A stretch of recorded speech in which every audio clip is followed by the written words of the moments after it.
It's great to see such a full hall for the pre-concert talk. And Philip and Leonard, I'd like to ask you just a few questions about the initial meeting. From the program notes, it appears that the project crystallized very, very quickly in one evening.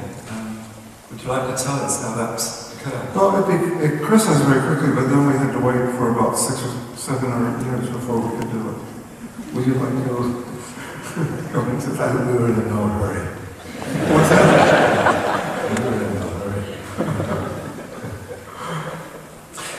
Had you met before, or did you have friends in common before that initial meeting? I don't know. I don't remember. I met Philip long before he met me. Because I used to go to his concerts whenever they occurred in cities where I was living at the time. So I saw a number of concerts, and we may have shaken hands once or twice. But I think at the piece he did with Allen Ginsberg, we shook hands. Is this the third classical song?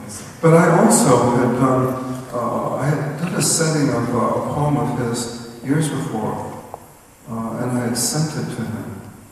I recorded it and sent it to him. I think we got the rights, so it was all done properly. But I sent it to him, and I didn't hear it back, but evidently he did hear it. I guess there's a lesson there. That it's in the mail.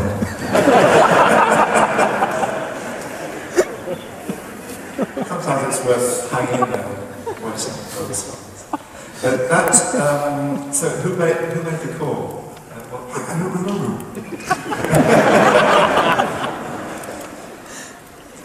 It's like I have 2 children. One of them had colic and the other one didn't. I don't remember which is which now.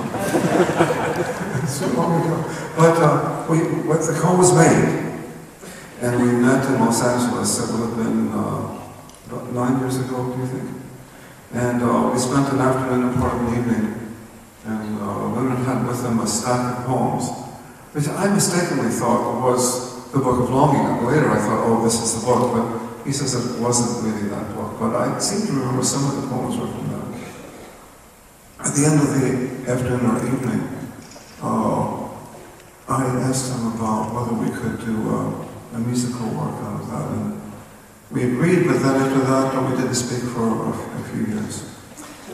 When you first spoke about this idea, was it important to involve both images and words? Well, no, I wasn't thinking, and when I first saw the work, it was in typed pages, it was loose pages. The next time I saw a book, it was this book, and there were images all through the book. And I thought that it would be nice to use the images, and I asked Leonard if we could include that as a kind of a design element. And I think that turned out to have been a deciding factor in the way we see the piece, because a lot of the drawings, in fact, are Leonard himself, self-portraits. And I think of the work as a whole as a portrait of Leonard. And when you hear the words and you hear and see the images, it's hard to say, well, what is a piece about? It makes it a very easy answer, doesn't it? You see, Philip's portrait of me is a lot like my own. They don't look like me. Well, but they're much better looking.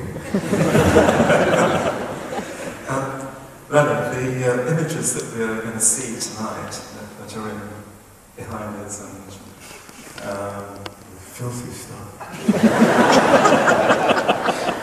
do these span over your whole life, or are they from a particular period of time? Yes, they're just really margin notes and little sketches. I never really anticipated any kind of collective investigation, but I found they went very well with the writing.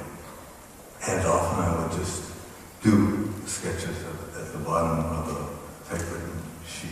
Sure. Do you sketch all the time? Yes, I'll always have. Yeah. And are these collected in the gallery, or do you keep them at home? Due to relentless poverty, there has been concerted attempts now to exhibit them. In galleries, there was an exhibit at the Richard Goodall Gallery in Manchester and in Toronto, and I think several of them are scheduled. How do you feel when you see them projected in this way? They said they were enlargement notes. They're not quite big enough. No, these little sketches in the corner of a notebook, when you see it suddenly, overwhelming, majestic. But I'm happy to participate in this kind of worship.